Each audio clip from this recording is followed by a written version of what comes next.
Hey everyone, and welcome to this explainer. Today, we're unpacking a topic that is fundamentally reshaping how the financial sector accounts for its impact and its exposure. We're going to set a clear, focused path through the complexities of the SASB financed emissions standard. It's an absolutely crucial framework for asset managers today.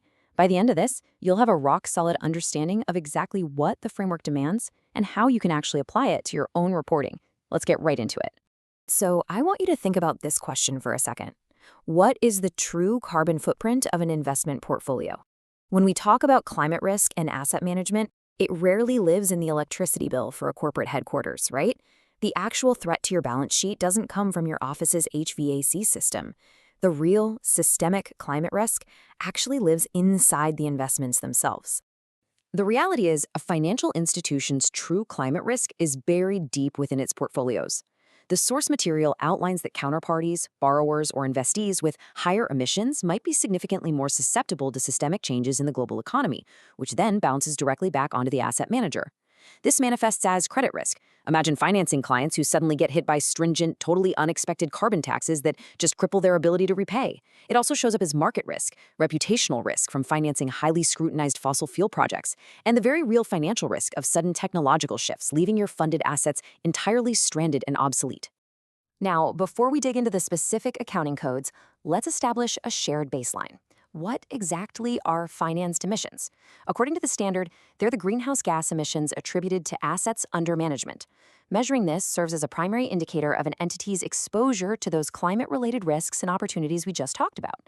It's essentially a metric that helps signal how an entire investment strategy might need to adapt over time as the world shifts toward a lower carbon economy. Okay, let's dive into this.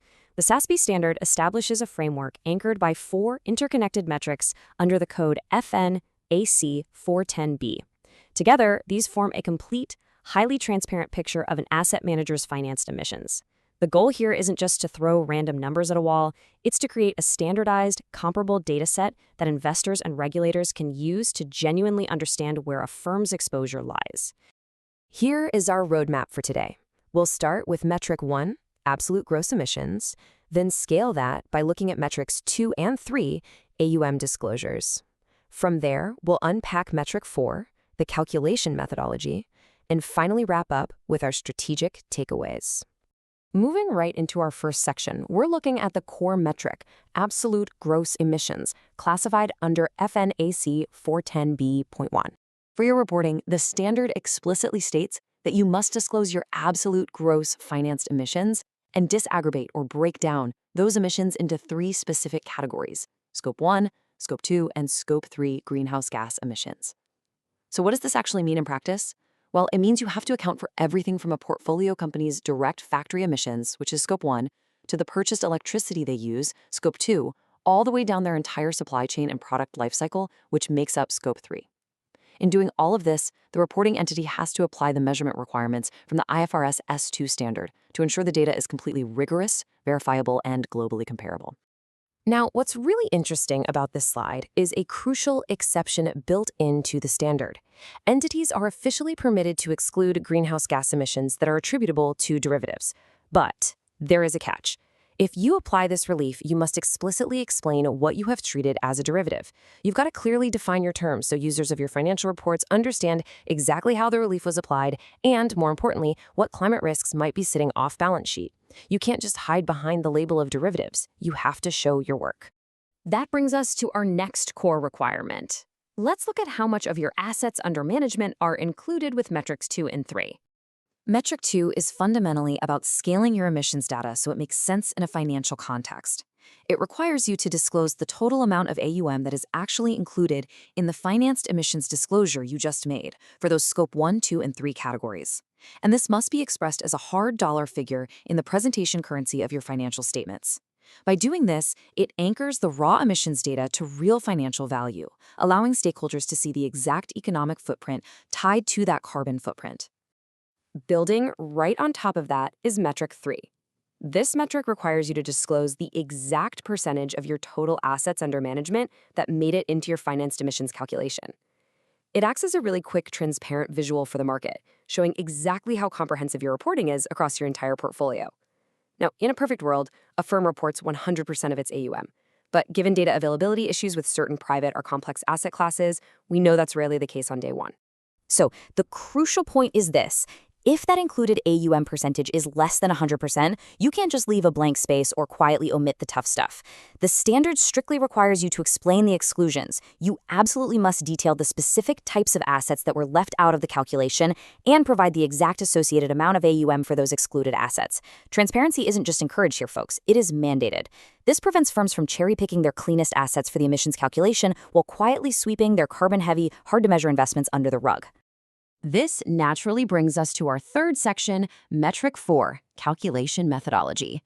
Here, we're shifting from the what of financed emissions reporting to the how. Metric 4 requires you to disclose the exact methodology you use to calculate those financed emissions. You have to walk the viewer of your report through how you attributed your share of the emissions in relation to the size of your investments. Think of it this way. If you own 10% of a company, the standard generally expects you to account for 10% of their emissions footprint. Furthermore, the standard explicitly references the principle of estimation from IFRS S1, acknowledging that tracking emissions across complex portfolios isn't an exact science and often requires heavy modeling. Because of this, your exact mathematical allocation methodology must be completely laid out for the market to scrutinize, ensuring no one is using overly optimistic math to artificially shrink their carbon footprint. Let's move to and see how this builds our final wrap-up section. We're going to connect these reporting standards back to daily compliance reality. It is absolutely vital to understand the timeline here. In December 2025, the ISSB explicitly amended these asset management financed emissions metrics to align fully with the broader IFRS S2 climate-related disclosures. This updated version of the standard becomes officially effective for annual reporting periods beginning on or after January 1, 2027. However, the standard notes that early application is totally permitted. And honestly, this is a massive opportunity. Building the internal data pipelines necessary to seamlessly pull Scope 1, 2, and 3 data, cross-reference it with AUM, and run it through a verified calculation methodology, that takes significant time. Proactive entities getting a head start right now are going to have a major competitive advantage in transparency. I want to leave you with this final, somewhat provocative thought. If you aren't measuring your financed emissions, do you really know your portfolio's risk? Mastering the specific SASB framework, understanding exactly how to report absolute gross emissions, how to transparently frame your included AUM, and how to defend your allocation methodology, it's really the only way to uncover the hidden market and reputational risks sitting inside your assets. It's no longer just a compliance exercise, it's literally a fundamental test of modern risk management.